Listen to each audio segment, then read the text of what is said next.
Do a little extra work on this one just because it's the first completing the square outside the box. So when I'm looking at this question here, I want to make sure that my equation, if we are completing the square, is set where the constants are on the other side. We don't want it set it to equal to 0 because we're not factoring or doing the quadratic formula. So I'm going to change this. So this says x squared plus 2x, and that's going to be equal to positive 14. Now I'm going to look at this and talk about this in terms of how this would be represented as an area model. So our first term would be in the first box, and we know that these two numbers here would add up to positive 2. And then this 14 does not go here. It's now on the other side of an equal sign. Okay. Now, we know that if this is 2, these two numbers are going to add up together to give us 2. So that would be plus x and plus x because we got two of those.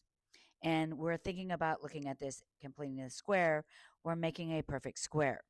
So this would be x and this would be x. We know this would be plus 1 and this would be plus 1. So now all I got to do is think about what number, 1 times 1, that would give me 1. So I'd have to add 1 to both sides of the equation to make this work. What I'm doing here is I'm taking that b value, which is 2, then we're taking 2 and dividing that by 2, which gives us 1. Okay, so think 2 plus 2, that's this 2 here. This is that one there and this one there.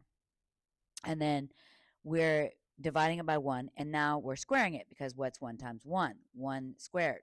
So 1 squared is going to give me 1. Now, just like we did here, we're adding 1 to both sides so that now the equation looks like this, x squared plus 2x. So that stayed the same, but what changed is now we added the 1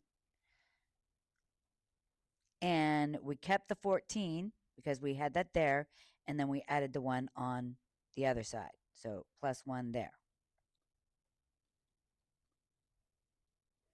Now, this is a perfect square trinomial. That's that factors of x plus 1 and x plus 1. So x plus 1 squared, and that's going to be equal to 15. Now we can solve this equation by taking the square root of both sides.